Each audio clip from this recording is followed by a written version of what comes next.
Good morning, good afternoon, good evening students. How are you? I hope so आप सभी अच्छे होंगे. And this is the lesson for the 12th class Vistas book.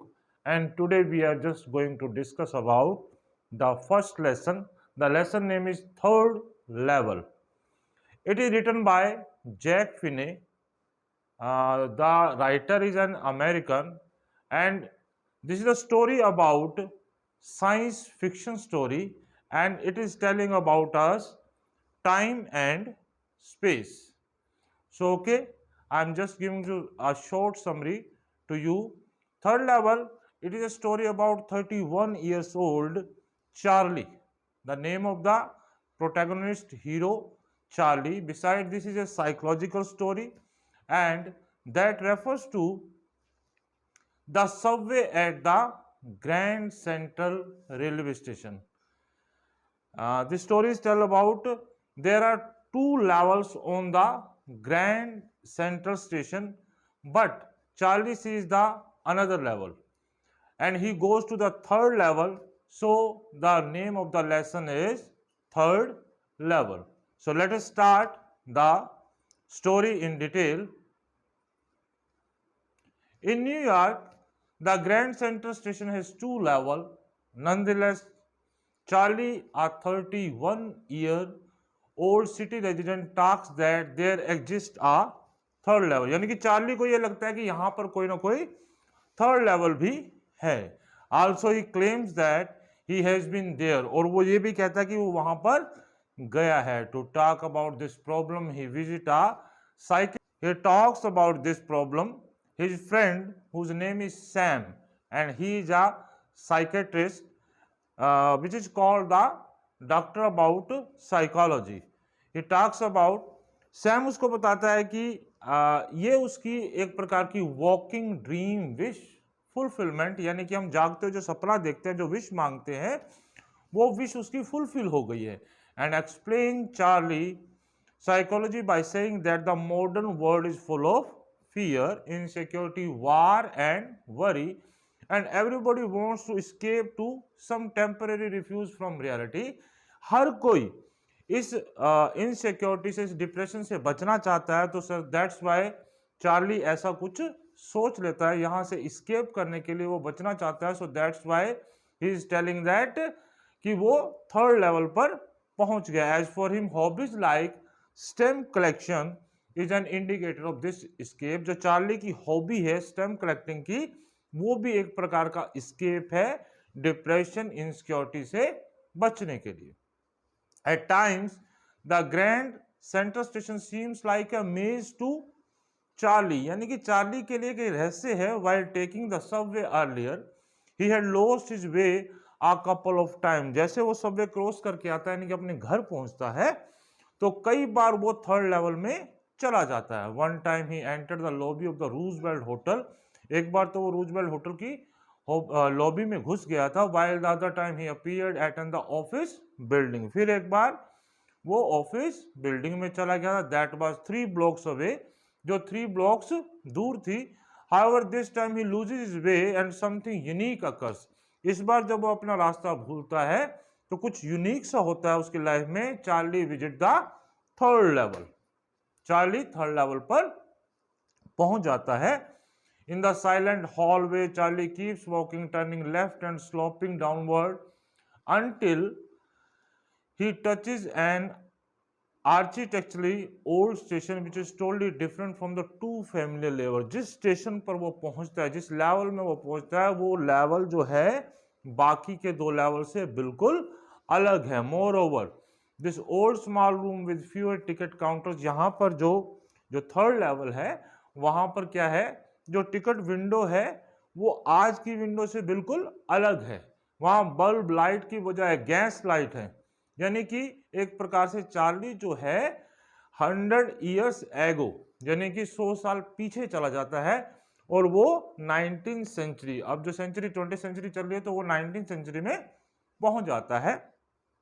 Further He sees people in outfits, और वहां के लोग हैं, उनके ड्रेसेस भी अलग है. When he noticed the date in the newspaper, और सबसे जो बड़ा क्लू उसको मिलता है, जब वो न्यूज़पेपर परचेज करता है स्टूडेंट, तो उस न्यूज़पेपर का नाम क्या है? The world. He sees the date on it 11 June 1894। इस पर जो डेट लिखी हुई है 11 June 1894।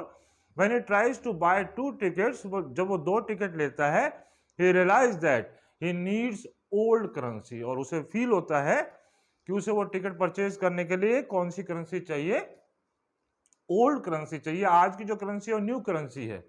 And he always wants to travel to Galesburg with his wife, यानी कि जो थर्ड लेवल है उसे कहाँ लेके जाता है? गेल्सबर्ग में, और वो हमेशा अपनी वाइफ के साथ गेल्सबर्ग जाना चाहता है।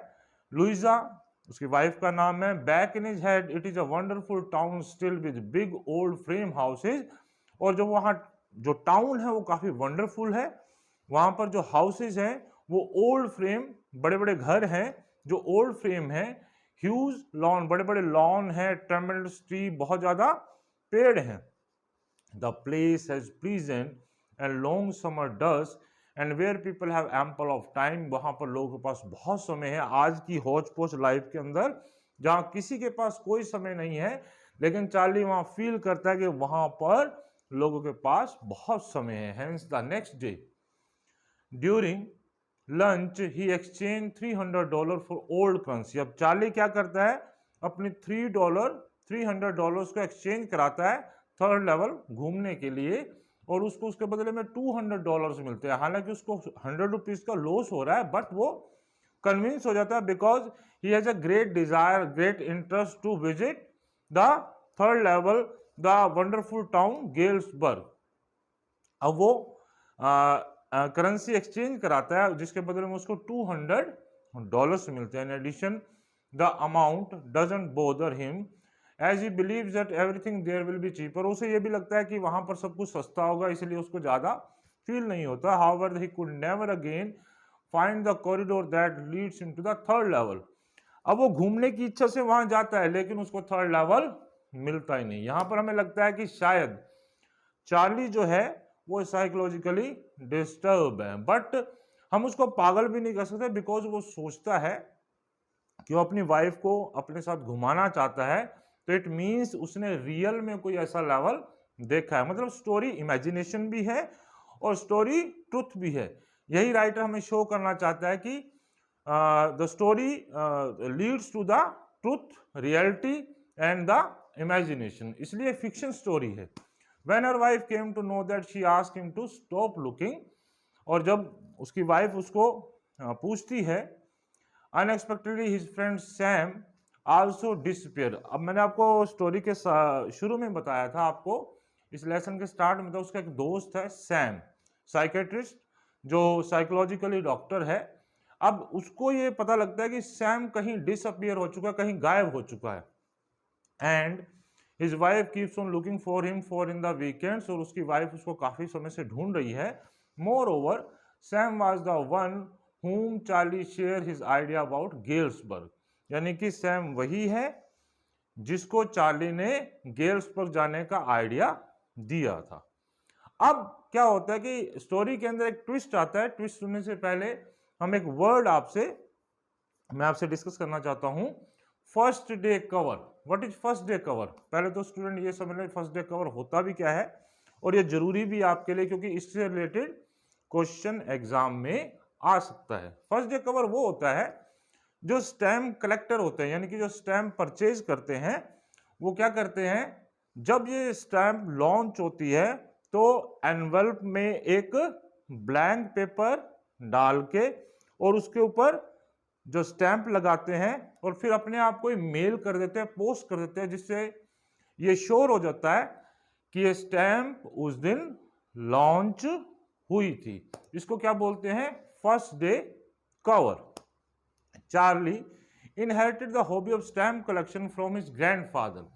अब जो स्टैम्प कलेक्टिंग की हॉबी थी चार्ली की, वो कहां से मिली थी उसको? उसके ग्रैंडफादर से। Some day while looking at the stamp collection, एक दिन वो स्टैम्प कलेक्शन कर रहा होता, देख रहा होता है, Charlie finds a letter that was earlier not there। एक लेटर चार्ली को मिलता है जो पहले वहां पर नहीं था। अब वो क्या करता है जी? अब वो लेटर उसको मिलता है, वो लेटर उसको ओपन करता है, चार्ली उस लेटर को ओपन करता है, देखता है कि उस वो लेटर किस बारे में है। वो फर्स्ट डे कवर लेटर होता है, लेकिन वो ब्लैंक नहीं होता। जब वो ओपन करके देखता है तो उसे बड़ा सरप्राइज होता है। वो देखता है कि सैम जो उसका फ्रेंड है वो 3rd लेवल में चला गया, यानी कि गेल्सबर्ग में चला गया है।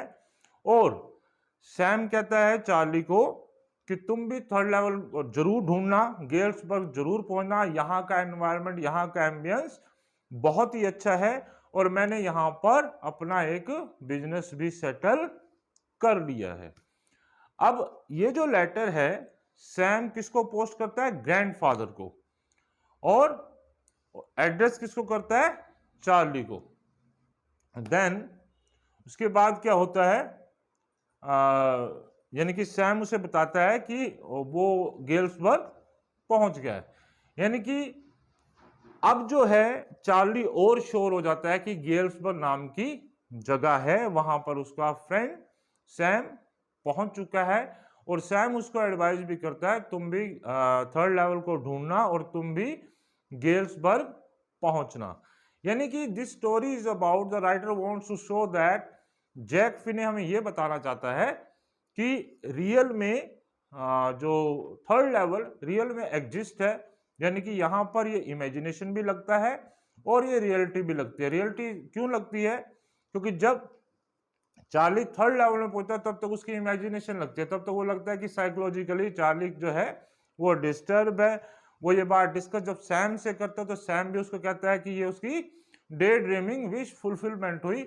बट जब रियल में सैम वहां पर पहुंचता है तो हमें लगता है कि रियल में कोई 3rd लेवल है और रियल में कोई गेल्सबर्ग कोई जगह है, वहां पर वो पहुंच जाता है। नहीं, कंक्लूजन हम क्या कहेंगे कि through the 3rd level the writer want to escape from the modern world to peaceful and quiet old time. यानी कि आज की डिप्रेशन, आज की इनसिक्योरिटी, आज की फ्रस्ट्रेशन से बचने के लिए जो हमारा चार्ली करेक्टर है और सैम जो करेक्टर है वो एक ऐसे शांत पीसफुल एनवायरनमेंट में पहुंचना चाहता है।